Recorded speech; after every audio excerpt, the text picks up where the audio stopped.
السلام علیکم ورحمۃ اللہ وبرکاتہ۔ نحمده ونصلی علی رسولہ الکریم، اما بعد۔ امید کرتے ہیں آپ تمام سسٹر خیر و عافیت سے ہوں گی اور ایمان کی بہترین حالت میں ہوں گی۔ اللہ سبحانہ و تعالیٰ سے دعا ہے آپ کی طرف ہر بڑھنے والا شر خیر میں بدل دے، آمین۔ پیاری سسٹر، ہم لوگ سورۃ التوبہ آیہ مبارکہ 19 تک ٹرانسلیشن اور آیہ مبارکہ 16 تک تفسیر کر چکے تھے۔ آج مزید ٹرانسلیشن کا لیسن نہیں ہوگا اور تفسیر کا لیسن آیہ مبارکہ 17 سے سٹارٹ کریں گے۔ رب اشرح لی صدری ویسر لی امری واحلل عقدۃ من لسانی یفقہوا قولی اللہم بارک لنا فی اوقاتنا اللہم فقہنا فی الدین اللہم انی اسألک الہدی والتقى والعفاف والغنى اللهم ألهمني رشدي وأعذني من شر نفسي أعوذ بالله من الشيطان الرجيم ما كان للمشركين أن يعمروا مساجد الله شاهدين على أنفسهم بالكفر أولئك حبطت أعمالهم وفي النار هم خالدون إنما يعمر مساجد الله من آمن بالله واليوم الآخر وأقام الصلاة وآتى الزكاة ولم يخش إلا الله فعسى أولئك أن يكونوا من المهتدين۔ تفسیر۔ اللہ سبحانہ و تعالی مشرکین کے بارے میں حد بندی کر رہے ہیں کہ ان کو لائق ہی نہیں ہے، ان کو زیب ہی نہیں دیتا کہ وہ اللہ کی مسجدوں کو آباد کریں، جبکہ وہ اپنی جانوں پر کھلم کھلا کفر کی گواہی دے چکے۔ ایسے ہی لوگ ان کے اعمال ضائع ہو گئے اور ایسے ہی لوگ دوزخ میں ہمیشہ رہنے والے ہیں۔ اتنی کڑی سزا ان کو کیوں دی گئی؟ کیونکہ ان کے اندر شرک ہے، جان بوجھ کر حق کو پہچان کر یہ شرک پہ اڑے ہوئے ہیں۔ حالانکہ مساجد کو آباد کرنا بہت ہی بڑے اعزاز کی بات ہے، اور ادھر مساجد کی جو آبادی ہے وہ دو طرح سے ہے، مانوی بھی اور حصی بھی۔ تو آپ لوگوں کا ہوم ورک ہوگا کہ آپ نے وضاحت کرنی ہے مانوی اور حصی یہ کون کون سی قسم ہیں، یعنی کہ مانوی اور حصی سے مراد کیا ہے۔ اور سوال پیدا ہوتا ہے شاہدین علی انفسہم بالکفر، اس سے مراد کیا ہے کہ وہ اپنی جانوں کے بارے میں کفر کی گواہی دے چکے۔ جیسا کہ ہم پہلے بھی بارہا پڑھ چکے کہ ان کا جو کلمہ تھا اس کے اندر بھی شرک تھا۔ پھر جب یہ بیت اللہ کا طواف کرتے تو اس کے اندر تلبیہ کے اندر بھی یہ لوگ شرک کو ایڈ کرتے، شرک یا تلبیہ پکارتے۔ وہ تلبیہ بھی آپ نے خود بتانا ہے کہ یہ جو مشرکین ہیں یہ کون سا تلبیہ پکارا کرتے تھے۔ وہ الفاظ آپ نے اپنی زبان میں بتانے ہیں کہ جو الفاظ وہ مشرکین طواف کرتے وقت عبادت میں وہ شامل کیا کرتے تھے۔ پھر جیسا کہ ہم پہلے بھی پڑھ چکے کہ بیت اللہ کے قریب ان کی جو عبادات تھی وہ کیا تھی؟ سیٹیاں اور تالی بجانا، ایسی ہی عبادت کرتے، شور و غل کرتے، ہنگامہ کرتے، اور مزید بعض اوقات کیا کرتے کہ قرآن پڑھا جاتا تو اس وقت بھی شور و غل کرتے اور کہتے لا تسمعوا لهذا القرآن والغوا فیہ، کہ اس قرآن کو سنا نہ کرو، اس وقت شور و غل کیا کرو تاکہ تم ہی غالب آؤ۔ حالانکہ یہ قرآن کی عظمت کو پہچانتے تھے، قرآن کی جو حلاوت ہے وہ ان کے اندر اترتی تھی، لیکن جب انسان ایک بات کو ٹھان لیتا ہے کہ میں نے کسی کی بات نہیں ماننی، سرے سے انکار ہی کرنا ہے، تو وہ پھر کیا ہے؟ گویا کہ اپنی جان پر کفر کی گواہی دے رہا ہے۔ زبان حال سے وہ بول کر کہہ رہا ہے کہ میں نے یہ کام نہیں کرنا، سرے سے انکار ہی کر دینا ہے۔ تو اللہ سبحانہ و تعالیٰ فرما رہے ہیں کہ چاہے جو بڑے بڑے کام کریں، مساجد کو آباد کریں، لیکن کفر کے ہوتے ہوئے، شرک کے ہوتے ہوئے ان کے تمام اعمال برباد ہیں۔ ان کو مساجد کو آباد کرنا کسی کام کا نہیں ہے، جبکہ ان کے عقائد ہی درست نہیں ہیں۔ اور مزید دنیا پہ جو رسوائی ہے اس کے ساتھ ساتھ آخرت کی بھی رسوائی ان کا مقدر بن چکی ہے. وفی النار ہم خالدون، اور وہ دوزخ میں ہمیشہ رہنے والے ہیں، کبھی بھی اس سے نکالے نہیں جائیں گے. اور یاد رہے کہ مساجد کی آبادی دو طرح سے ہے. ایک تو ظاہری، اس کی ضروریات کا خیال رکھنا، صفائی ستھرائی کا خیال رکھنا، اور جو باقی ضروریات ہیں مساجد کی ان کو پورا کرنا. اور دوسرا ہے عبادات کا اہتمام کرنا. جو نمازی ہیں ان کو زیادہ سے زیادہ لانا، نمازیوں کے ساتھ مساجد کو آباد کرنا. لیکن اگر مساجد بہت خوبصورت بنا دی گئی ہیں، ان کو چمکا دیا ہے، پتھر ماربل بھی لگا دیے ہیں، تو نمازی نہیں ہیں، تو اس طرح بھی آبادی کا فائدہ نہیں ہے. اصل میں جو آباد کرنا ہے اس کے اندر عبادات کا اہتمام کیا جائے. کیونکہ جو مسجد نبوی تھی وہ صرف نماز کے لیے نہیں تھی، بلکہ وہ ایک مرکزی حیثیت تھی. اس کے اندر اور بھی بہت سارے کام نمٹائے جاتے تھے، یہاں تک کہ زخمیوں کے لیے خیمے بھی لگائے جاتے تھے. جو بھی اسلام کا کام ہوتا تھا اس کے اندر اس کو پورا کیا جاتا تھا.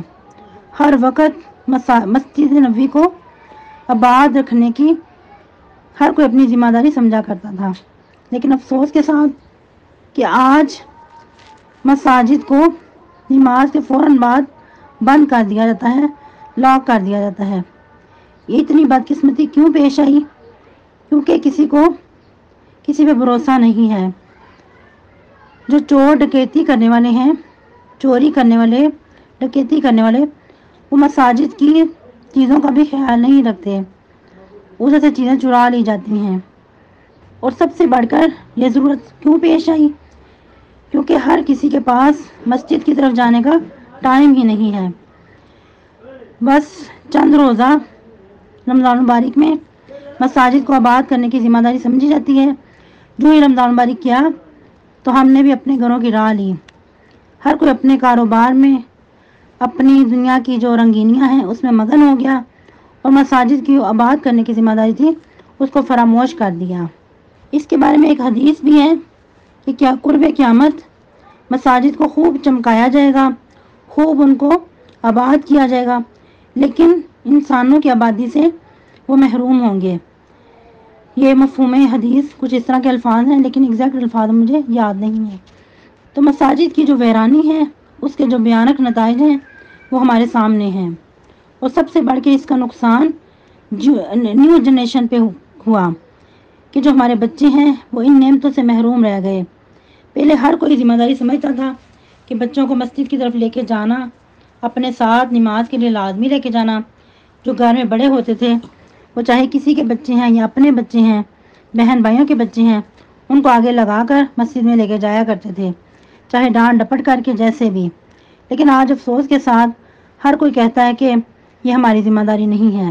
یا پھر مزید افسوس کے ساتھ کہ جو مساجد کی انتظامیہ ہیں وہی بچوں کو مساجد میں آنے سے روک دیتی ہیں کہ بچے آ کے شور کرتے ہیں. اس میں بھی گھر والوں کو بہت ضرورت ہے کہ بچوں کی تربیت کریں، ان کو ٹریننگ دیں.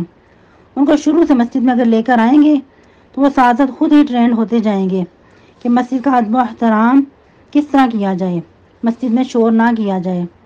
لیکن جب کبھی کبھار لائیں گے تو پھر بچے بھی گھبرائیں گے. ظاہری بات ہے، بچے چھوٹے ہوتے ہیں، بے سمجھ ہوتے ہیں، ان کو نہیں پتا کہ خاموش کس طرح بیٹھنا ہے. اور یہ تبھی ہوتا ہے جب شروع سے ہم ان کو مسجد میں نہیں لے کے جاتے. اگر بہت چھوٹے بچے ہیں ان کو مسجد میں لے کے جائیں گے تو ان کی خود ہی آٹومیٹکلی تربیت ہو جائے گی، وہ مسجد کے ادب و احترام کو سمجھ جائیں گے.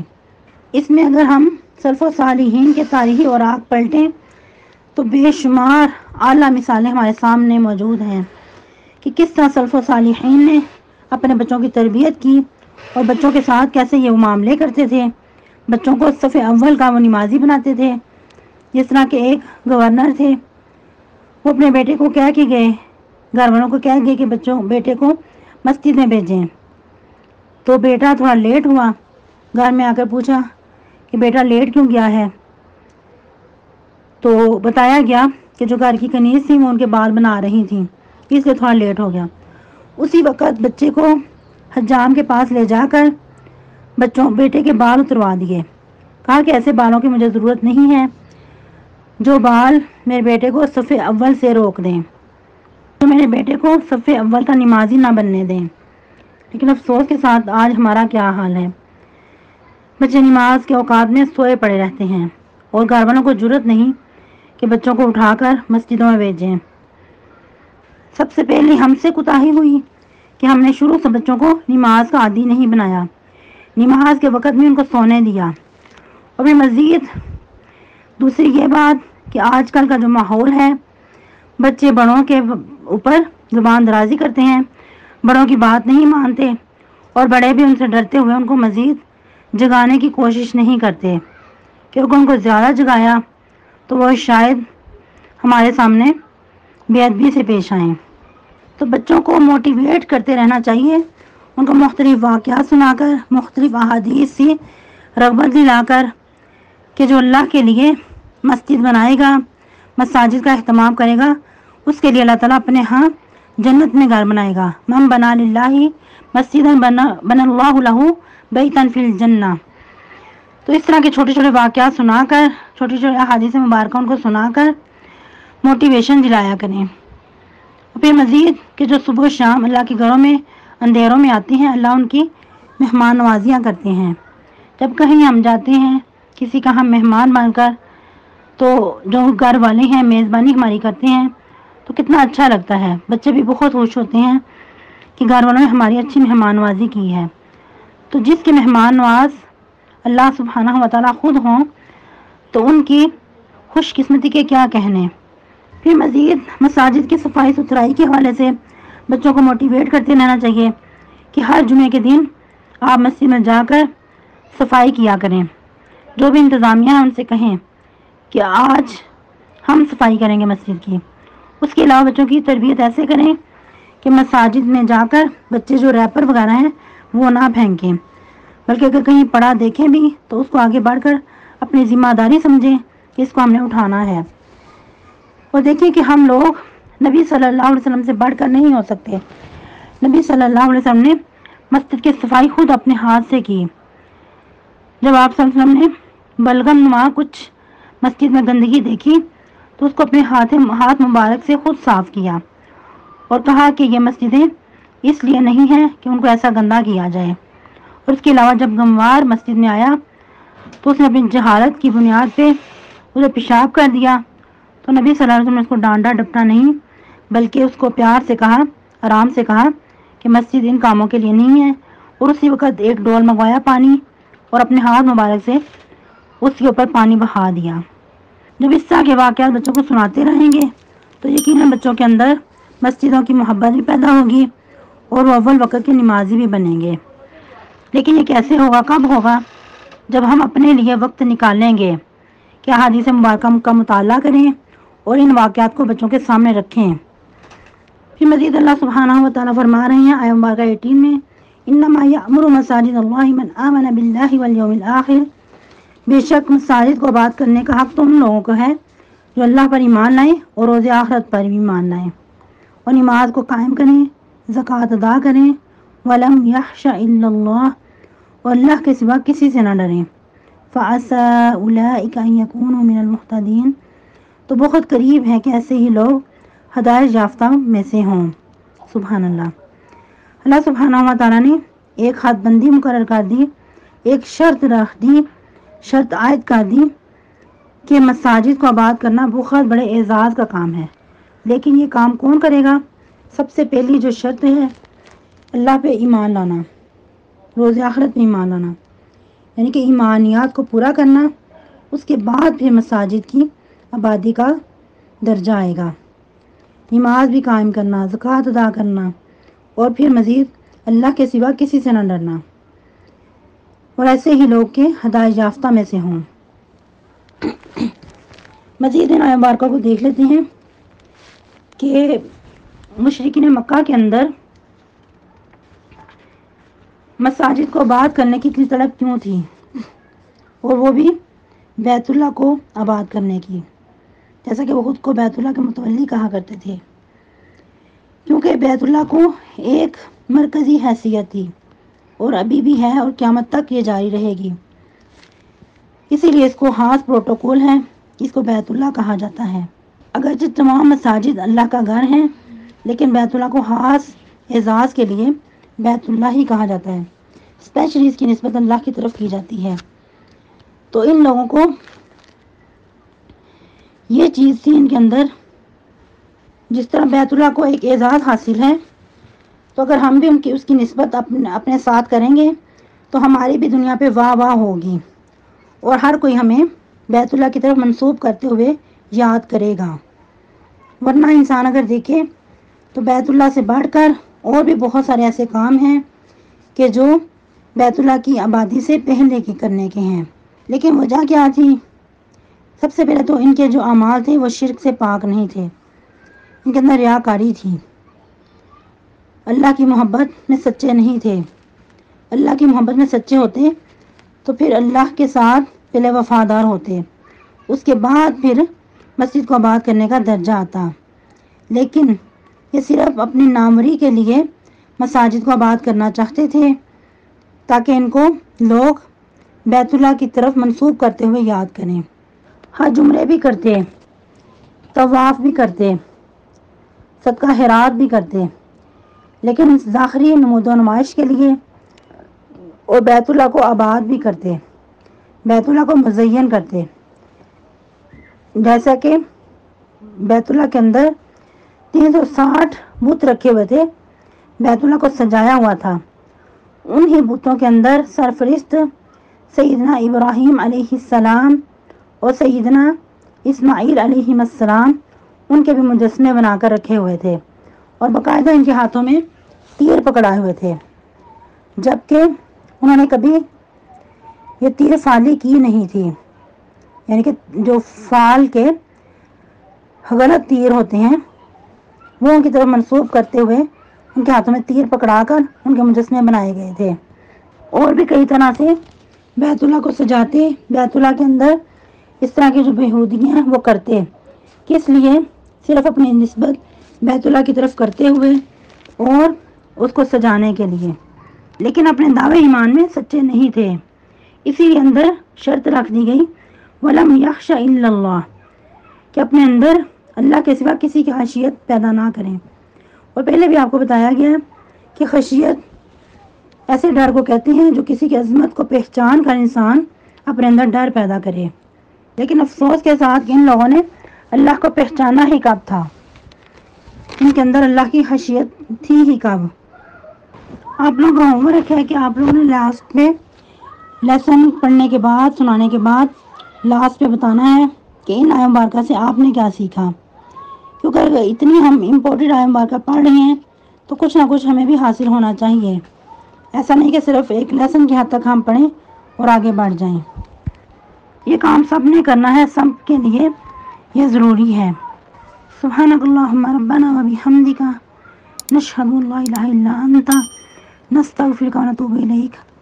السلام علیکم ورحمۃ اللہ وبرکاتہ.